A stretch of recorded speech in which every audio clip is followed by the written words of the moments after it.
নমস্কার, আমি সাধনা। আজকের বানাবো আম কাসুন্দি। এই আম কাসুন্দি বানাতে প্রথমে আমি দুটো আম নিয়ে নিয়েছি।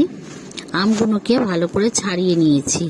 ছাড়িয়ে নিয়ে ছোট ছোট ডুমো ডুমো করে আমটাকে আমি কেটে নিয়েছি।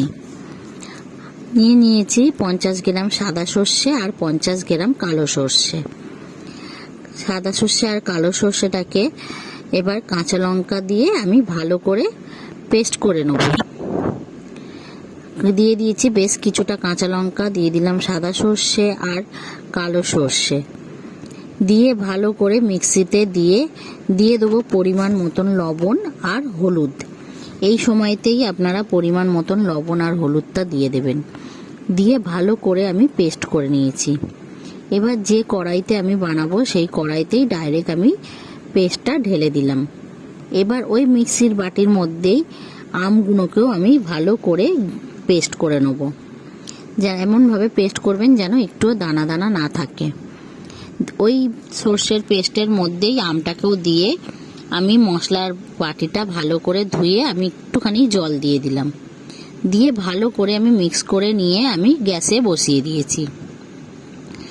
গ্যাসে বসিয়ে দিয়ে এবার যখন ভালো মতন করে ফুটতে থাকবে তখন ভালো করে নেড়ে নেড়ে আপনারা ফুটিয়ে নেবেন।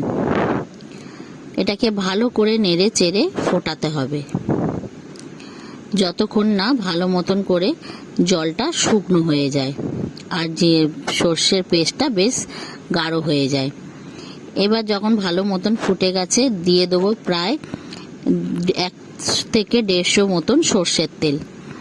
সর্ষের তেলটা দিয়ে আমি এবার ভালো করে নেড়ে চেড়ে নেব। ভালো করে সর্ষেরটার সঙ্গে ভালো করে মিক্স করে নিতে হবে যেন সর্ষের তেলটা ভালো মতন মিশে যায়। ততক্ষণ পর্যন্ত ভালো করে নাড়তে হবে। আর এটাকে অনবরত নাড়তে হবে, না নাড়লেই তলায় লেগে যাবে আর তিতো ভাব হয়ে যাবে। তার জন্যে ভালো করে নেড়ে চেড়ে নিতে হবে। ভালো মতন করে আমি সর্ষের তেলটা মিক্স করে নিয়েছি। মিক্স করে নিয়ে ভালো করে আমি ফুটিয়ে নিচ্ছি। ভালো করে নেড়ে চেড়ে ফুটিয়ে নিতে হবে যতক্ষণ না থিকনেসটা ভালো মতন আসছে।